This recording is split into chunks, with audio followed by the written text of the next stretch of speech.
Hey guys, talking about shoulders all week. So if you have questions specifically about shoulders, I've already gotten a few great ones from my last post. This Saturday though, if you're in Arvada, come to Anytime Fitness, 10 a.m. in Colorado, and we're talking all things shoulders, happy, healthy shoulders. One thing I want to talk about today is when you have stuff going on in the shoulder, whether it is dislocating the shoulder, whether it is impingement where it's too tight and you can't quite get the motion that you want out of the shoulder, the things to really think about are, and I see them missed often, is going upstream from the shoulder, so going all the way up to the neck, and there's all sorts of nerve connections through there, and then also going downstream, so making sure we have full range of motion of the elbow, wrist, all that kind of stuff. When we have carpal tunnel stuff going on, when people are typing too much or other things causing that, we need to make sure that whole chain is nice and clean and clear. That's why we want full range of motion is going to keep coming up as a concept and where we start with a lot of our assessments.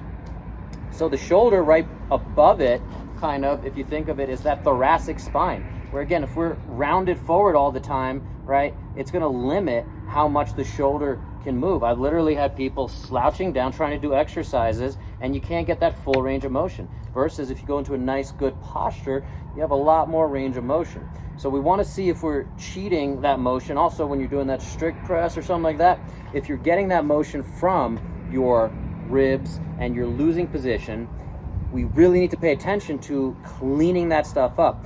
The analogy I like to use here, and there's this thing called fascia, is a big piece where there's things that get tight there, but if they're tight all the way down, even all the way down into your, and this shirt's not great because it's all tie-dye, but if there's restrictions all the way down in your right hip here, my left shoulder, you can see that pull is limiting. So if I have restrictions anywhere along those chains, it could be causing problems with how well my shoulder is working.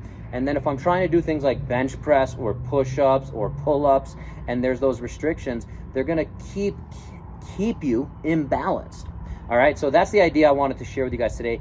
Wherever the pain is, and that applies to the low back, to the hip, to the knee, anything that's going on, we don't want to just focus and isolate that. We also need to look upstream at the neck, at the thoracic spine, at the hips, and downstream, if you want to think of it that way, down into the elbow, tightness in the bicep, all the way into the wrist. So upstream, downstream, very important. We call that really fancy concept regional interdependence.